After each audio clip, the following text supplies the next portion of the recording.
Você já se perguntou se Jesus realmente era pobre? Ou se a imagem que temos dele foi moldada mais por tradições humanas do que pela verdade revelada nas Escrituras? E se aquilo que sempre te ensinaram sobre dinheiro, riqueza e fé estivesse incompleto ou até distorcido? E se eu te dissesse que existe um segredo escondido nas páginas da Bíblia, um segredo que foi ignorado por séculos e que tem o poder de libertar a tua mente, transformar tua vida financeira e te alinhar com o verdadeiro propósito de Deus para a tua prosperidade? Algo que vai muito além de teologia da prosperidade ou voto de pobreza. Algo que revela como o reino de Deus enxerga a riqueza e por que isso importa profundamente para o teu destino. Talvez você tenha crescido ouvindo que o dinheiro é sujo, que o cristão verdadeiro não pode ser rico, ou que desejar melhorar de vida é sinal de vaidade. Mas, e se todas essas ideias forem apenas ruídos que escondem uma verdade divina, poderosa e rara, capaz de romper maldições geracionais e abrir portas que o inimigo tentou manter fechadas? E se, nesse exato momento, você estiver à beira de uma revelação que pode mudar completamente a forma como você vive, dá, sonha e confia. Nos próximos minutos, vamos caminhar juntos por histórias ocultas, palavras mal compreendidas e passagens bíblicas que foram distorcidas ou silenciadas.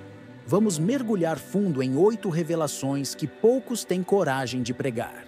Você vai descobrir por que Salomão acumulou riquezas sem perder a sabedoria, como a igreja primitiva lidava com o dinheiro e qual era a real condição financeira de Jesus. E por que isso muda tudo? Vamos falar sobre dízimo, amor ao dinheiro, parábolas de finanças e promessas que muitos nunca te explicaram. Você vai entender que existe um poder espiritual na riqueza, quando ela é compreendida à luz da vontade de Deus. E também vai enxergar o perigo de buscar o ouro sem conhecer o rei. Mas atenção, essa não é uma mensagem qualquer. É um convite.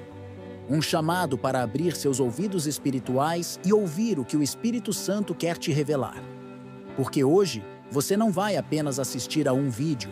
Você vai começar uma jornada de realinhamento com os céus, uma jornada que pode mudar para sempre a forma como você enxerga dinheiro, fé e destino. Então, antes de continuar qualquer coisa que estava fazendo, pare. Olhe para a tela. Respire fundo. Porque algo poderoso está prestes a ser revelado. Se você ficar até o final, vai descobrir verdades que o inimigo não quer que você saiba. E talvez, só talvez, esse seja o sinal que você estava pedindo em oração. Desde os primeiros capítulos da Bíblia, a riqueza aparece como algo intrinsecamente ligado à bênção divina. Abraão, por exemplo, não apenas foi chamado por Deus, mas também enriqueceu em gado, prata e ouro. Em Gênesis capítulo 13, versículo 2, lemos: "E era Abraão muito rico em gado, em prata e em ouro." Mas isso nos levanta uma pergunta: a riqueza foi consequência de sua fé ou um presente estratégico de Deus para cumprir propósitos maiores? E mais, será que essa prosperidade era uma confirmação de aprovação divina ou uma prova disfarçada, carregada de riscos invisíveis? No Antigo Testamento, riqueza era muitas vezes sinônimo de favor celestial. Jó é outro exemplo mesmo depois de perder tudo. Deus o restaurou, dando-lhe o dobro do que possuía. Jó, capítulo 42, versículo 10. Mas esse retorno não foi apenas material. Foi também espiritual, emocional e familiar. Isso nos mostra que a riqueza verdadeira não pode ser medida apenas por números, mas pelo alinhamento com o propósito e a presença de Deus. Contudo, essa prosperidade vinha sempre acompanhada de um alerta: não permitir que o coração se apegasse ao ouro mais do que ao Deus que o concedia. Deuteronômio, capítulo 8, versículo 18.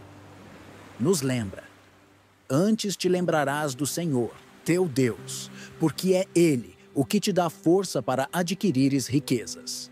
Aqui, o foco não está no que se possui, mas em quem capacita para possuir. O grande ponto é que no Antigo Testamento, riqueza era ferramenta, não fim. Ela podia ser canal de bênção, mas também porta de entrada para a soberba, o orgulho e a apostasia. Por isso, os profetas frequentemente exortavam os reis e o povo para que não colocassem sua confiança nas riquezas. Salmos, capítulo 62, versículo 10. Ecoa esse alerta. Se as vossas riquezas aumentam, não ponhais nelas o coração. Em outras palavras, Deus não era contra o ter, ele era contra o depender do ter. E é exatamente nesse ponto que muitos crentes hoje se perdem. Acham que prosperidade é pecado, ou então que é o principal sinal da fé verdadeira. Mas o Antigo Testamento nos ensina que a riqueza pode ser bênção ou armadilha, depende do coração de quem a possui. Ela pode ser usada para construir altares, como fez Salomão, ou para erguer ídolos, como muitos reis de Israel fizeram. Por isso, Deus nunca proibiu a riqueza, mas sempre exigiu um coração humilde, grato e obediente.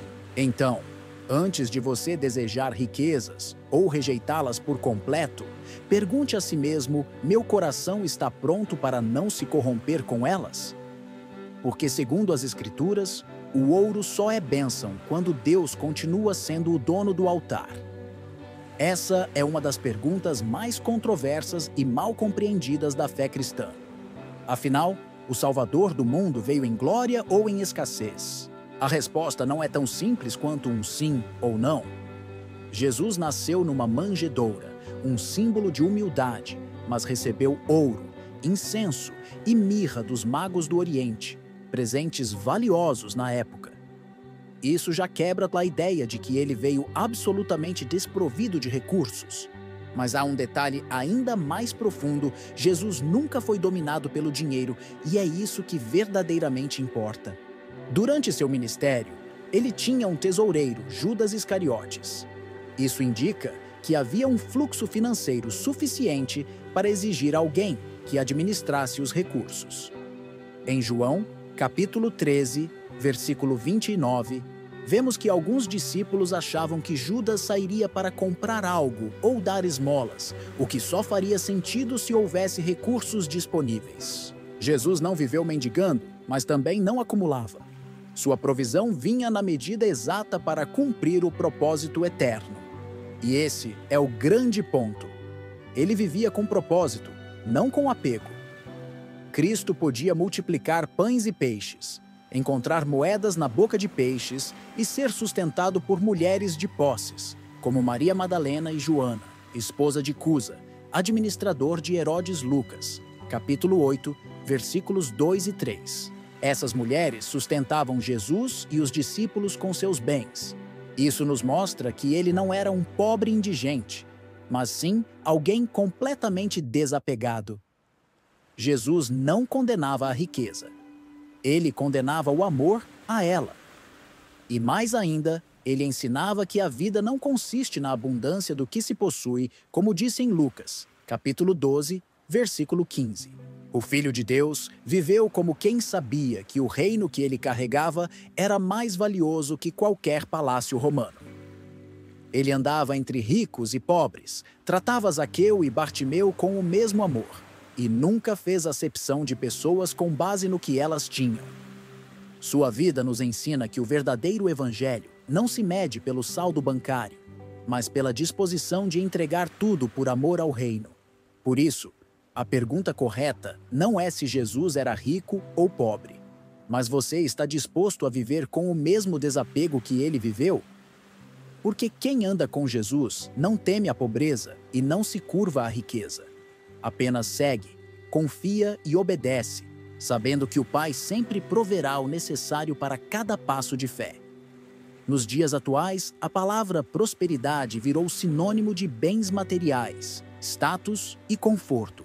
Muitos confundem fé com fórmula mágica para enriquecer, transformando o altar em vitrine e o púlpito em palco de promessas comerciais. Mas será que é isso que a Bíblia realmente ensina sobre prosperidade? Ou estamos apenas revestindo a ambição com linguagem cristã? A verdadeira prosperidade bíblica vai muito além de possuir riquezas. Em Deuteronômio, capítulo 28, vemos Deus prometendo bênçãos ao seu povo, caso obedecessem à sua voz.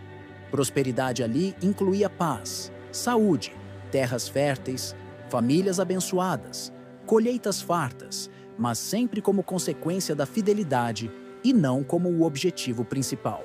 Já na chamada teologia da prosperidade moderna, a relação é invertida, obedecesse a Deus, com o foco em ser abençoado financeiramente. A motivação se torna a recompensa, não o amor. Jesus nunca prometeu facilidades materiais em troca de fé. Pelo contrário, em João capítulo 16, versículo 33, ele disse: "No mundo tereis aflições." A prosperidade que ele oferecia era interior paz que excede o entendimento, gozo em meio à tempestade, provisão em meio ao deserto. Quando Paulo diz em Filipenses, capítulo 4, versículos 12 ao 13, que sabe viver em abundância e também em escassez, ele revela o verdadeiro espírito da prosperidade bíblica, a suficiência que vem de Cristo, e não das circunstâncias. O problema da teologia da prosperidade não é pregar que Deus abençoa financeiramente, porque Ele abençoa sim, e muitos homens bíblicos foram ricos. O erro está em transformar isso no centro do Evangelho. Em 1 Timóteo, capítulo 6, versículo 5, Paulo alerta sobre homens corruptos que veem a piedade como fonte de lucro.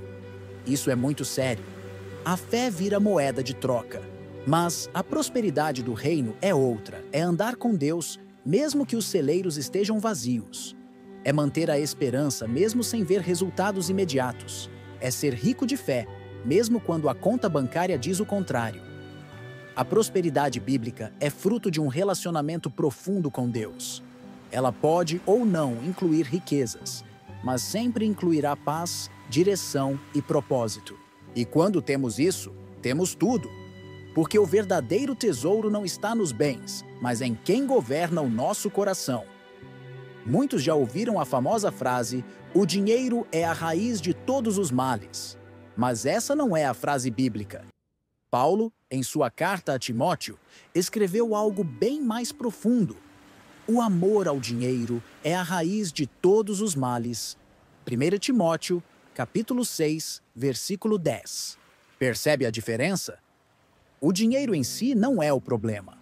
O problema é quando ele se torna o centro das nossas afeições, o ídolo escondido no altar do coração. Paulo escrevia para um jovem pastor no meio de uma sociedade pagã, cheia de comerciantes, soldados e líderes religiosos. Ele sabia que o maior perigo não era a escassez, mas a ganância disfarçada de bênção. Ele continua: "E nessa cobiça, alguns se desviaram da fé e se transpassaram a si mesmos com muitas dores." Ou seja, há pessoas que começaram bem, mas se perderam no caminho porque trocaram o reino pela riqueza. É como se Paulo gritasse aos nossos tempos: "Cuidado! A obsessão por dinheiro pode te afastar da presença de Deus, te fazer tomar decisões erradas, criar ídolos e até justificar pecados. Porque o amor ao dinheiro não se revela apenas em grandes fortunas. Ele pode morar no coração de quem tem pouco, mas vive obcecado por mais. E pode também estar disfarçado em frases como: "Deus quer te fazer milionário", quando na verdade, Ele quer te transformar à imagem de Cristo. Jesus já havia alertado sobre isso. Em Mateus, capítulo 6, versículo 24, ele disse que ninguém pode servir a dois senhores, ou amará um e odiará o outro.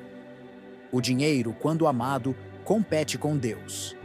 Ele exige sacrifícios, horas de devoção, decisões comprometedoras. É por isso que Paulo fala que esse amor é raiz. Porque raízes não são visíveis, estão escondidas. Mas delas nascem árvores que podem dar fruto podre. Por isso, a verdadeira libertação não está em viver sem dinheiro, mas em viver sem ser dominado por ele. O apóstolo estava mais interessado em formar discípulos maduros do que milionários frustrados. Ele queria corações alinhados ao reino e não carteiras inchadas de ego. A pergunta que fica é: quem ocupa o trono do teu coração, Deus ou o dinheiro? A resposta pode não estar nas palavras, mas nas tuas prioridades. Quando pensamos em Salomão, duas palavras nos vêm à mente: sabedoria e riqueza. Mas será que foi a sabedoria que trouxe a riqueza? Ou a riqueza que colocou à prova a sabedoria? A história do rei Salomão é uma das mais fascinantes da Bíblia quando o assunto é prosperidade. Deus lhe deu um cheque em branco. Pede-me o que quiseres que eu te dê. 1 Reis, capítulo 3, versículo 5. E o que ele pediu? Sabedoria. Não pediu ouro, poder, nem fama. Pediu entendimento para governar com justiça. Esse pedido agradou tanto a Deus que ele respondeu: já que não pediste riquezas, te darei sabedoria, mas também te darei riquezas, glória e honra. 1 Reis, capítulo 3, versículos 11 a 13. Ou seja, a riqueza foi consequência de um coração alinhado com os propósitos divinos. Salomão é a prova bíblica de que é possível, sim, ter sabedoria e riqueza, desde que a sabedoria venha primeiro. No entanto, a vida de Salomão também nos deixa um alerta. Ao longo dos anos, ele começou a se afastar de Deus.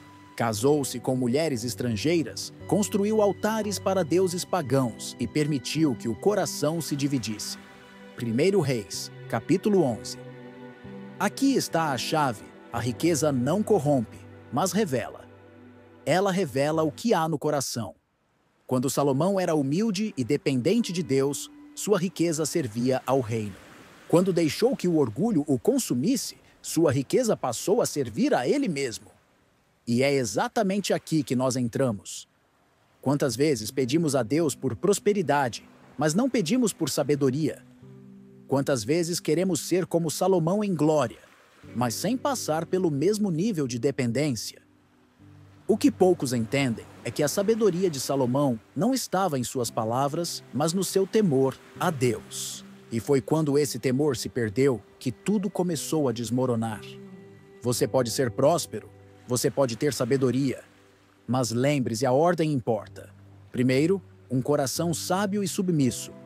Depois, os tesouros que não te afastam de Deus, mas que te impulsionam a servi-lo ainda mais.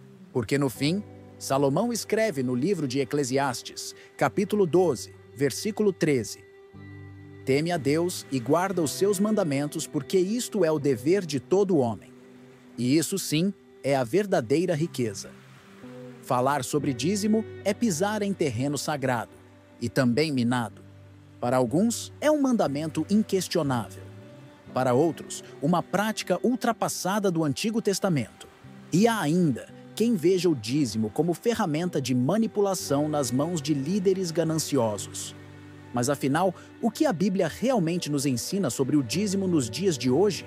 No Antigo Testamento, o dízimo era claro entregar a 10ª parte da produção aos levitas, que não tinham herança, e sustentar o serviço do templo. Levítico, capítulo 27, versículo 30. Números, capítulo 18. Também servia para ajudar órfãos, viúvas e estrangeiros. Era um sistema econômico, religioso e social ao mesmo tempo. E sim, era mandamento. Mas com a vinda de Cristo, o véu se rasgou. O sacerdócio mudou. O templo mudou. O pacto mudou. E com isso, a forma de contribuição também. No Novo Testamento, nunca vemos Jesus ou os apóstolos obrigando alguém a dar o dízimo. Mas também não vemos o princípio sendo cancelado. O que muda é o coração da entrega. Paulo escreve em 2 Coríntios, capítulo 9, versículo 7.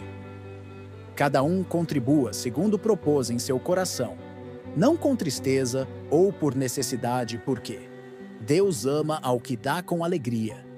O dízimo deixa de ser um imposto religioso e passa a ser uma expressão de fé, gratidão e confiança. E onde entra a manipulação?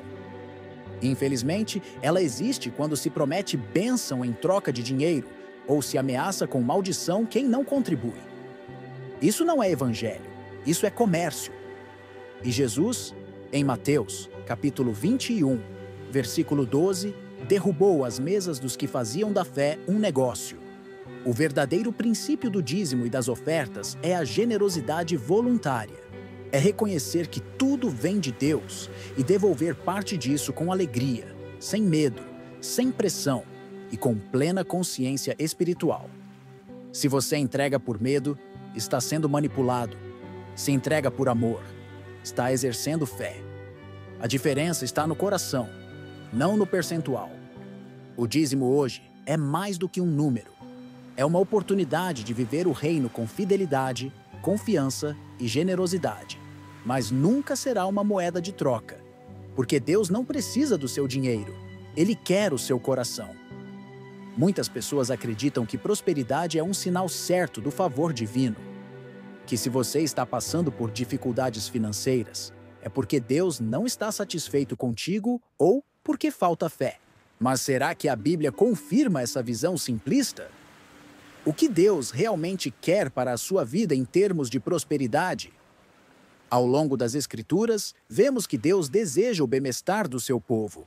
Mas o conceito de prosperidade bíblica vai muito além de dinheiro ou bens materiais. Em Jeremias, capítulo 29, versículo 11, Deus declara: Eu é que sei que pensamentos tenho a vosso respeito, diz o Senhor, pensamentos de paz e não de mal, para vos dar um futuro e uma esperança.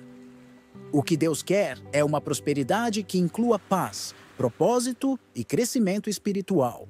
Não apenas um saldo bancário positivo.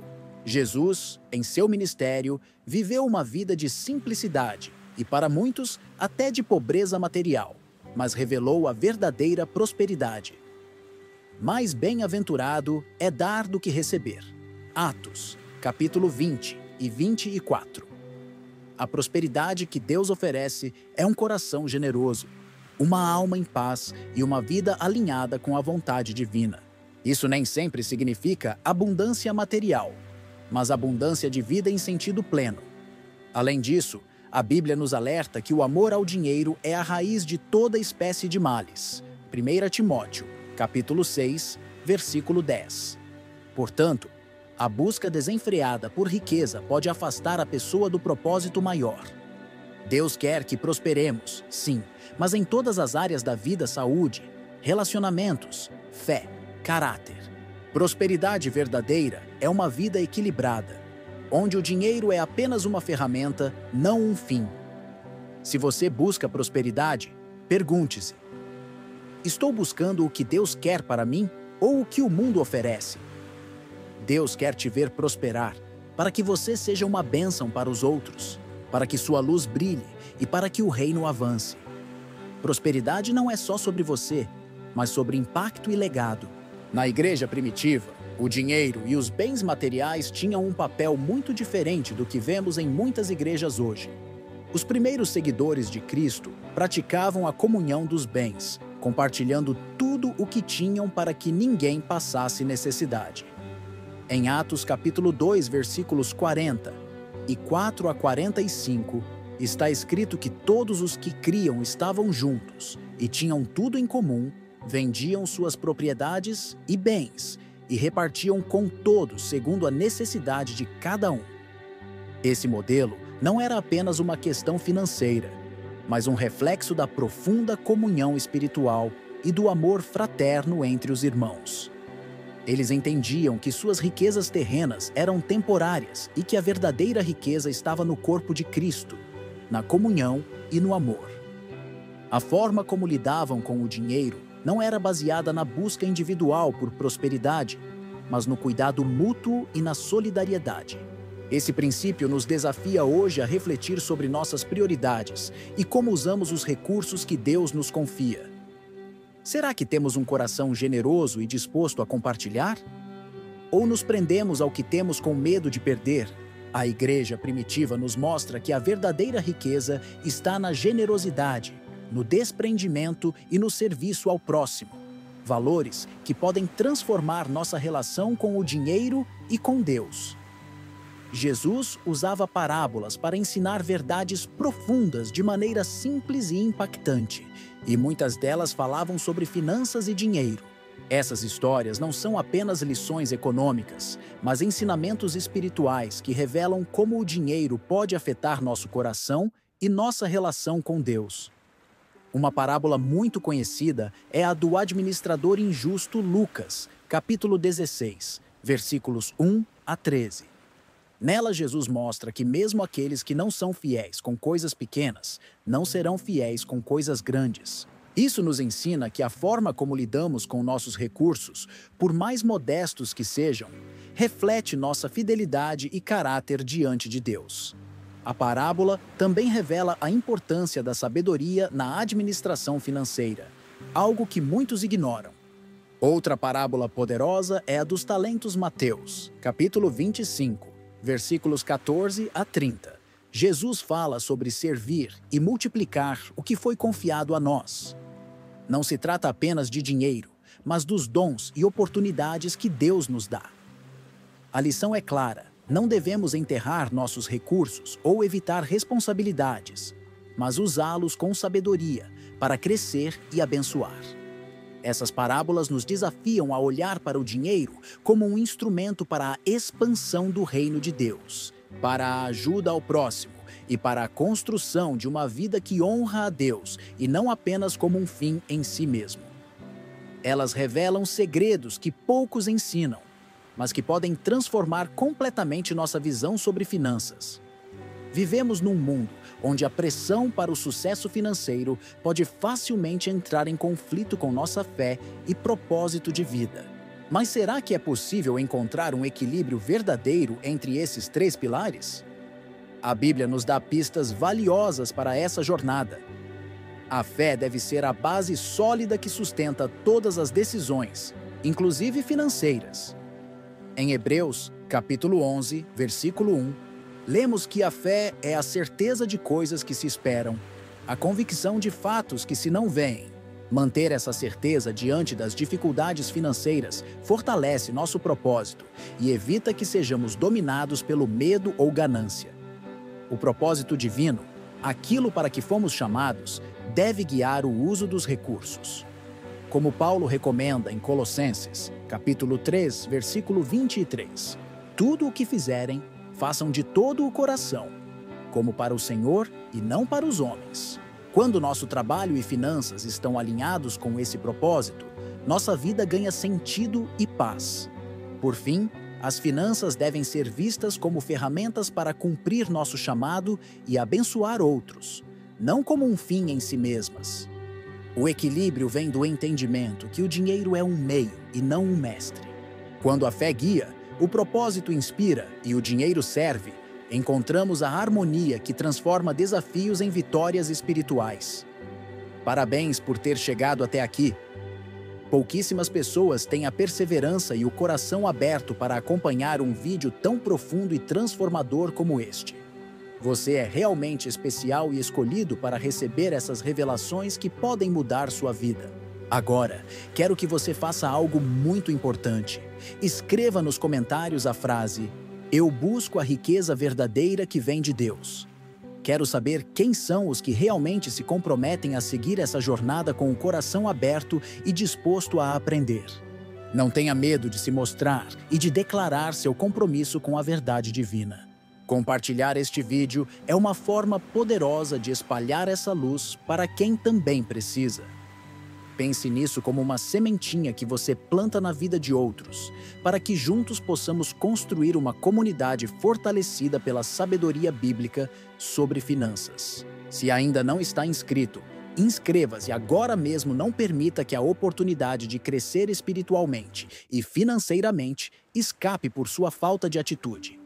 Imagine que é como abrir uma porta para o Senhor entrar em sua casa e abençoar sua vida em abundância. A sua inscrição e o seu apoio não só mantêm este canal vivo, mas são um combustível espiritual que nos motiva a continuar trazendo conteúdos que realmente tocam o coração e transformam realidades. Se você já é inscrito, sinta-se orgulhoso e parte dessa missão divina. Se não for, imagine a frustração de perder essa chance e não deixe que isso aconteça. Não pare este vídeo até o final, porque a jornada que iniciamos juntos aqui só está começando. Continue conosco, deixe essa chama acesa no seu coração e permita que Deus use cada ensinamento para construir uma vida próspera e cheia de propósito para você. Lembre-se, a verdadeira riqueza não está no que acumulamos, mas no que fazemos com o que Deus nos confia. Que o Senhor te abençoe e guie sempre no caminho da sabedoria.